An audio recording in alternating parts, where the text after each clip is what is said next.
out on our anniversary, it really has just almost been more obligatory than anything else. He hasn't. What if the second when everything seemed picture perfect was actually the second when it all started to crumble? You've probably seen it. Before the quiet wife who holds the family together, the faithful one who never complains, the one who keeps, smiling while the cracks spread beneath her feet, and maybe you've even been that person once in your life, but what happens when the silence finally speaks, and it's louder than all the shouting that came before? This isn't another episode of Sister Wives. This is the moment the cameras were supposed to go dark, but the truth just kept rolling. It begins as most unraveling things do, not with an explosion, but with a whisper, an open mic, by mistake, a chat never intended for the world to hear, and then a voice familiar, biting, and surprisingly evil, straight out of someone who used to call these women sisters. Oh no. Picture yourself being discussed, teased, when you weren't in the room after all those years of sacrifice, loyalty, and keeping your mouth shut. Picture that treachery coming not from a foe, but from a person who sat next to you at the table Christmas after Christmas. For Meri, Janelle, and Christine, it wasn't a moment, it was confirmation. The quiet suspicions they'd harbored for years suddenly exposed. It wasn't their imagination. It wasn't just stress, it wasn't just how family works. The truth had finally come in the door uninvited. And what makes it all the more tragic, they didn't scream, they didn't throw plates, they didn't give us the reality TV blow-up people are used to. Instead, they did something much more powerful. They stood up, they walked away, and they told the truth. You see, this story isn't just about a marriage ending. It's not just about a TV show breaking down. It's about what happens when women stop waiting to be chosen and start choosing themselves. For anyone who's ever slept too long, for anyone who's ever wanted things to be like they were before, for anyone who's ever felt erased in a place they helped create, this one's going to resonate. It's a story about loyalty, identity, and how long you wait before you say enough. There's something painfully relatable about what these women go through, especially if you've ever raised a family, held in your emotions, or felt like the glue that kept everything from falling apart. And now the roles have changed. The women who once stayed silent are finally speaking, and the man who built an entire legacy around their obedience is watching it fall. But here's the surprise, this is not a story of bitterness, it is a story of clarity. So pour a cup of tea, get comfortable. Let's discuss what actually transpired when the limelight died down and the truth wouldn't remain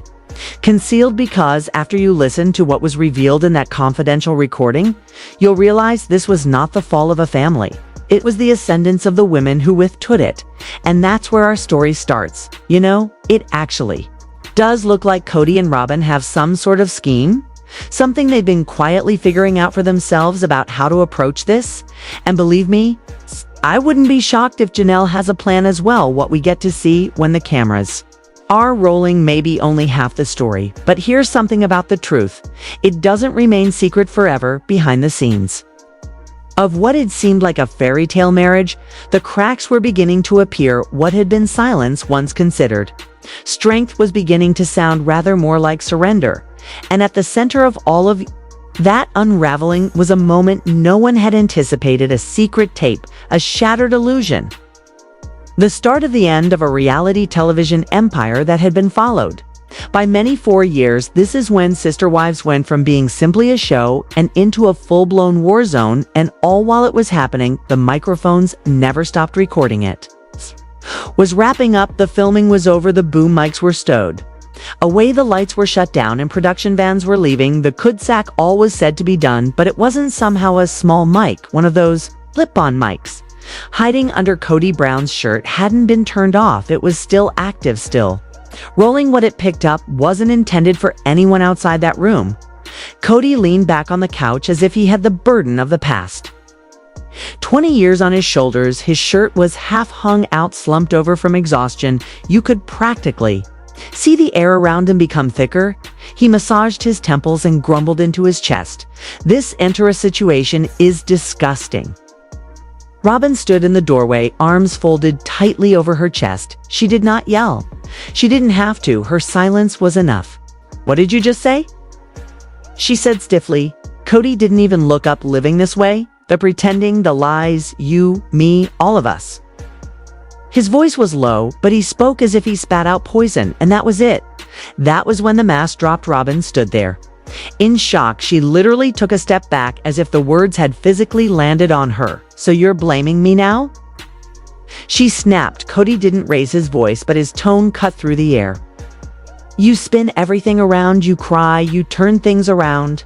And I end up gagging on it. It wasn't anger. It was something else, something colder, a weary, exhausted truth that only manifests when someone's finally too exhausted to continue lying and all.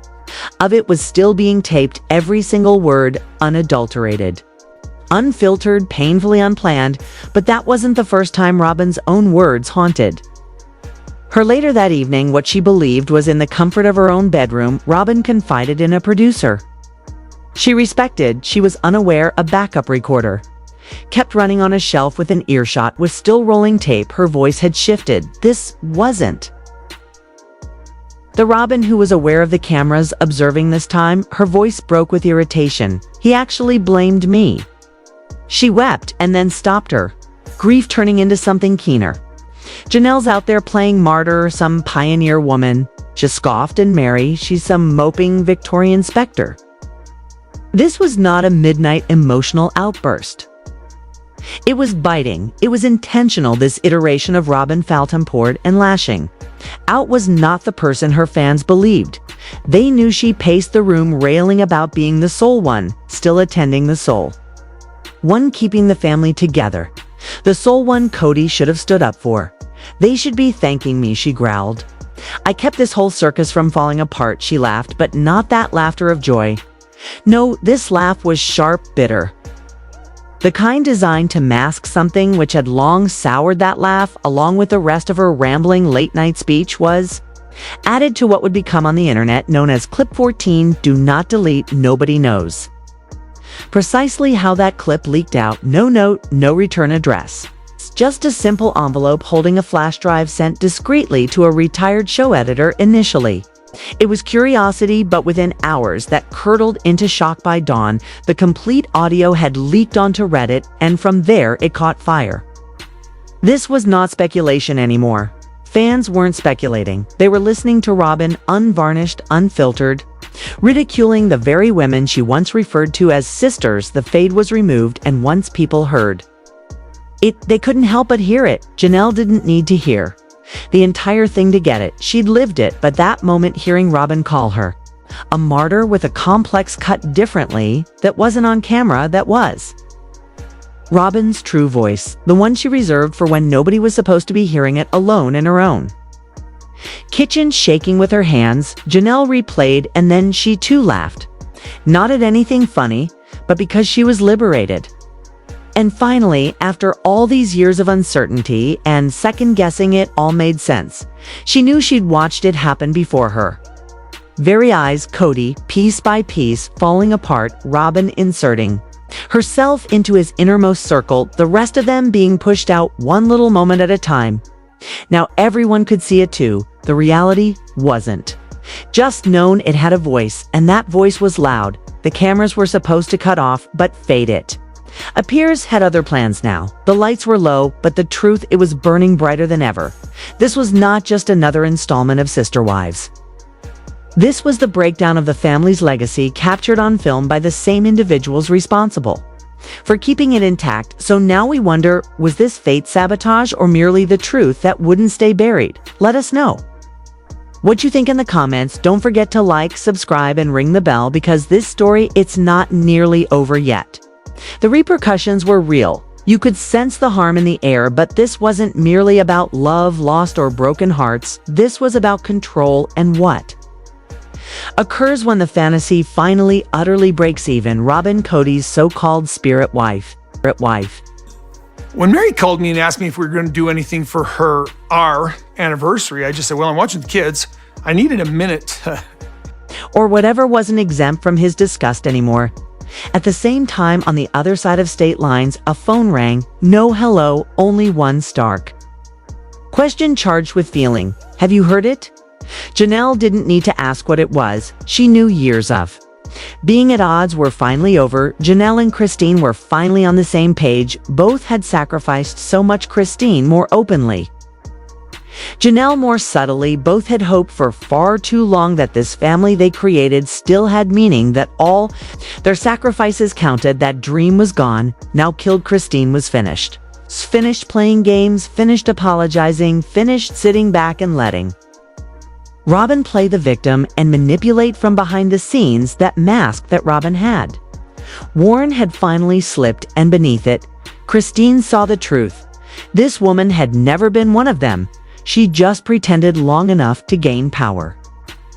Meanwhile, in Perrowan, Meri gazed down at a typed copy of Robyn's words, not as if she was reading it, but as if she were mourning it, as if those words had been inscribed on a tombstone for years. Meri had kept the hope alive if she remained faithful enough long. Enough, perhaps, just perhaps, Kody would see her again, but getting told she was a tragic Victorian ghost that wasn't cruel, that was a curtain, dropped the final one, and deeply humiliating. It wasn't rage, it wasn't some boisterous loud breakdown, it was smaller than that, clearer, something in Meri just snapped, not with anger but determination. She finally laid eyes on what it was. She didn't have to continue holding on to a family that had eradicated her quietly behind closed doors. What she had to do was walk through that very door and shut it on her way out. Nobody figured the aftermath would make headlines, but it did, and when it did, it shook like a thunderclap over the internet. That raw, in-depth tape, it was uploaded anonymously, but went farther than any TLC promo ever had. Reddit communities blew up, Instagram reels looped the second Kody uttered ick about Robyn, all while flashing photos of her wiping away crocodile tears on camera. What had been so meticulously constructed for reality television suddenly became raw and real. This wasn't television anymore. This was reality. Gritty and unedited, and the audiences weren't passively observing, they were connecting the dots, pulling receipts, time-stomping, and inundating comment threads with outrage that was personal. The slick scripted veneer had peeled off, and no amount of public relations spin could cover it up. Behind closed doors at TLC, there was panic. Executives were conferring in huddles. Lawyers were arguing NDA terms and possible legal repercussions, but the producers, they saw something different. This is the story. One exec grumbled, "We don't need a script anymore." At the same time, a former editor reserved in the background came forward and said he was the one who leaked the tape, not for revenge, but out of sheer fatigue. He'd been carrying around too much in his head for too long. The document he'd published wasn't an audio file, it was an act of justice. A reckoning. Meanwhile, back in Flagstaff, Janelle's phone was lighting up. Her group chat with the kids was chaos, texting links, screenshots, even the little ones, usually protected from worst of the family badness, were witnessing it now. Gabe, who was normally the quiet one, sent only one message. He really said it. It wasn't because he didn't believe it. It was because he did years, decades of being ignored, dismissed, forgotten, and now they had confirmation. Janelle sat on her couch, replaying the clip again on her phone, but she wasn't crying, she wasn't furious, she was serene, calm, even like a storm had finally passed. Not that it was done, but that the truth had finally fallen exactly where it needed to fall, out in the open. Meri, in the meantime, read the transcript again, and again. Every sentence weighed on her chest like a stone. She had endured Kody's chill, his distance, his silence, that hurt she had grown accustomed to, but to hear Robyn, the woman who had been welcomed into her home with open arms, call her out as a tragic Victorian ghost, that was something different. That was betrayal, intentional and profound. And it wasn't Kody's voice that hurt most, it was Robyn's. Sharp, sneering, and wrapped in self-righteousness, somehow that cut deeper with Kody. Meri had braced herself for abandonment, but with Robyn, she had hoped for sisterhood, for connection, for a sliver of kindness. Instead, she saw something much worse. Robyn hadn't merely endured her silence. She had flourished under it, constructed her center of power on top of women too. Weary to resist, that was the game, and Meri was finished playing. She sat at her computer, her hands shaking, not out of fear, but out of years of repressing it all. No producers, no crew, just her voice, her truth. It trembled initially, but it didn't shatter. I'm not a ghost. She breathed in soft authority, and I'm not desperate. I was committed, I was deceived, and I lingered too long. She paused, her gaze going beyond the screen into the area once occupied by trust, and in that instant, Meri made a decision, but I won't keep quiet anymore. You attempted to erase me, but I still exist. I still matter, and in that instant, Meri had something she hadn't truly possessed in years. Herself, not his wife, not a static scenery in the love affair of someone else, not as the forgotten one, just Meri, and if Robyn believed that. Kody's mic slip was the sole thing to have.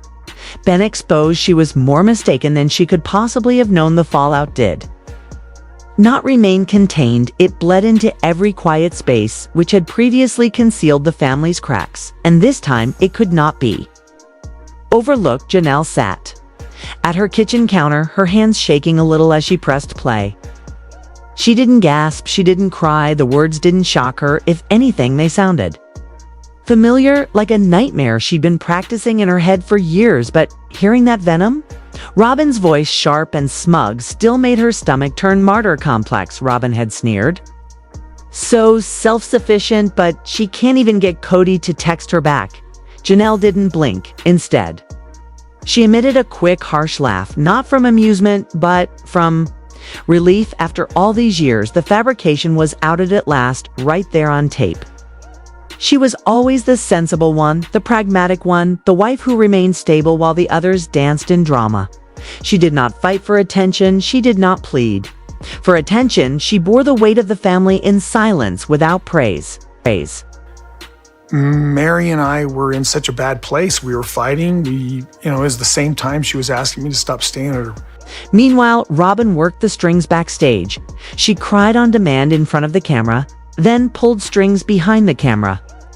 She took on Kody's emotional support and unobtrusively nudged the other wives into emotional isolation. But now, the stage. Lights had dimmed, the curtain had dropped, and the audience could finally see what was taking place backstage. Christine's voice over the phone. Have you heard it? She asked, her voice tight, raw. I heard every word, Janelle said, and there was nothing more to say. The games, the manipulation, the illusion of unity, it had all come crashing down, not by accident, but by Robyn's own words.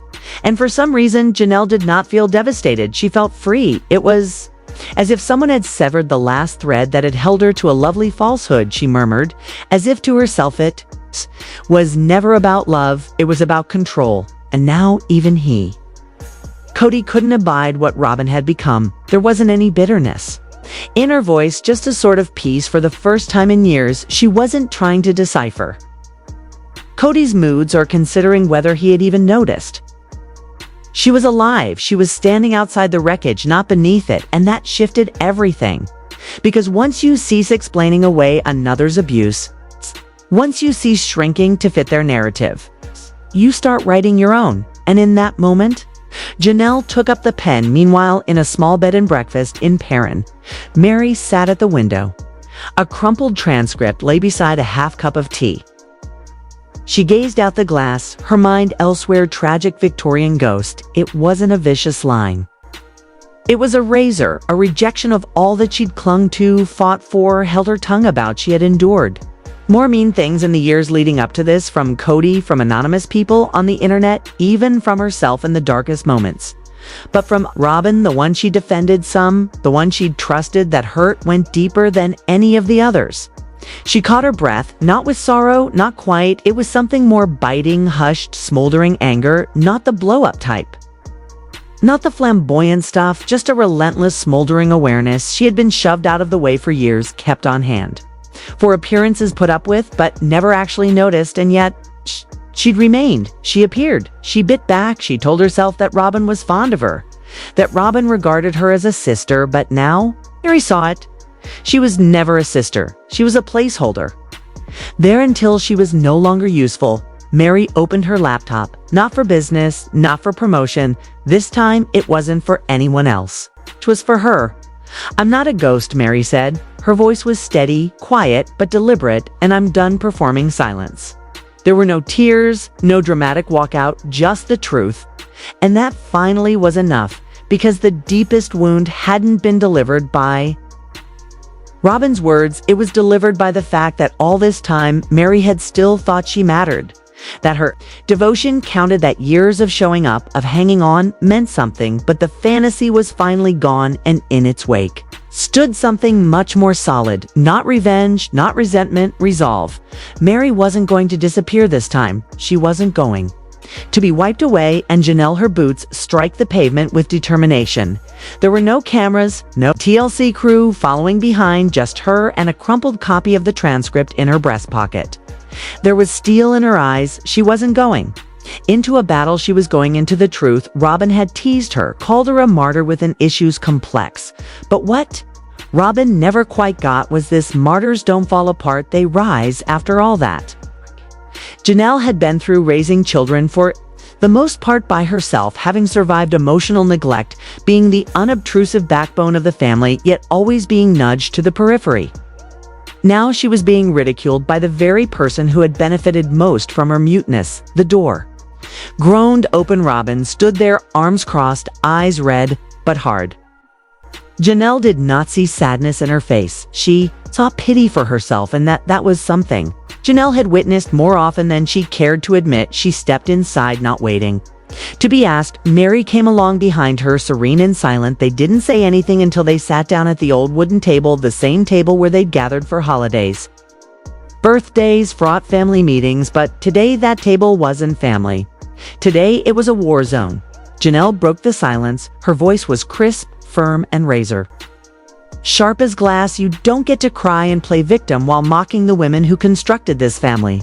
Robyn blinked in surprise. Then Meri had said something, her voice shaking a little, but there was metal beneath it. You called me desperate, you thought? I wouldn't hear it say it to my face. Now Robyn attempted to answer, but her normally rehearsed cool had deserted her. She faltered, stuttered, looking for the correct mask to assume, but this time they all failed. Her what had ensued wasn't some on television screaming spree. It wasn't some dramatic TV moment. It was something much stronger. A reckoning. Janelle didn't scream. She didn't need to. Her placidity sliced deeper than rage ever could. She spoke, bluntly declaring the years she'd been benched, the sacrifices she'd made, the sorrow she ingested.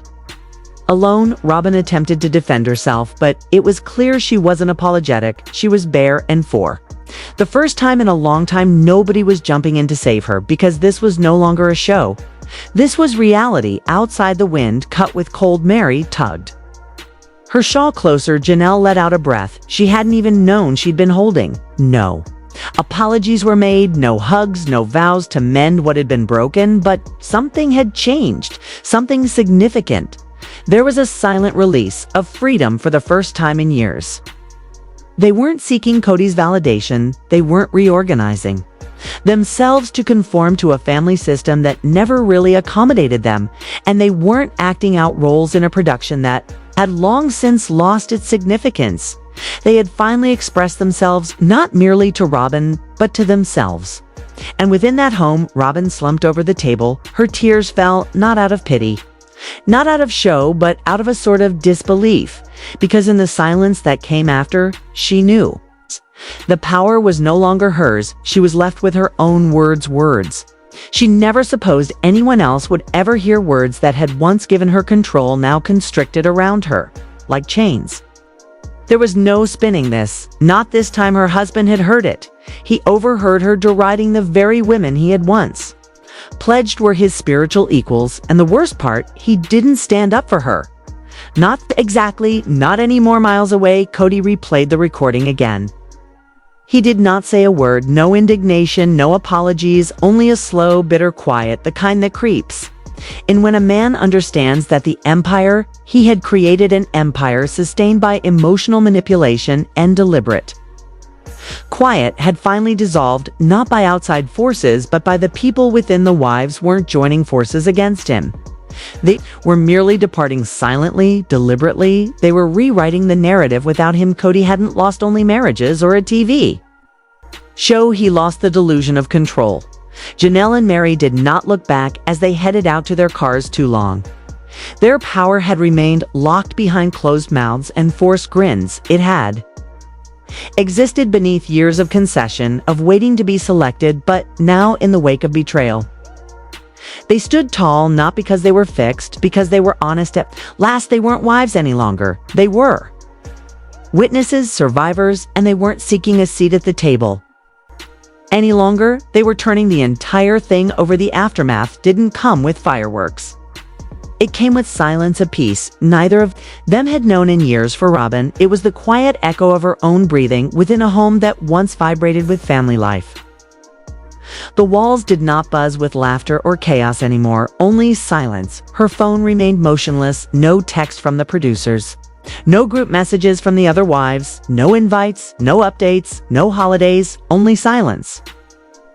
The loneliness had finally caught up to her. For years, she had spun herself into the hub of a world bound together by borrowed love and practiced charm. But even the brightest stars plummet when gravity gives way, and Kody's silence, that was gravity lost. He hadn't abandoned her. But something had the pedestal she stood upon had cracked, and there was nothing to support her now. She recalled his words, plain but final: my defensive view is over. Not rejection, detachment, something colder. Something more difficult to recover from the man who used to break all the rules of their family to accommodate her. Now couldn't even look her in the eye, and that frightened her more than Meri or Janelle ever had in Peru. And Meri came back to her little bed and breakfast, not victorious, not even serene. Just altered. She filled herself a cup of tea, let it sit a while, let it go cold, but this time she didn't wait for someone to share it with. She drank it alone. Janelle also went home and discovered another sort of silence. Not the empty, lonely one, but the kind that envelops you when you're finally by yourself with your decisions and don't regret them. Her phone was ringing with texts from the kids, memes, jokes, love. She laughed. Truly laughed, and for the first time in a very long time, that small pleasure, it was enough. Online, the clip continued, spreading Reddit, Instagram, YouTube, but to the women who lived it, viral fame didn't come into play. The true power wasn't in the leak, it was in what followed. They hadn't simply outed Robyn, they had taken back their voices, and Kody, he hadn't so much lost his hold. He finally realized what that grip had caused. And somewhere deep within that reckoning, perhaps, just perhaps, the healing could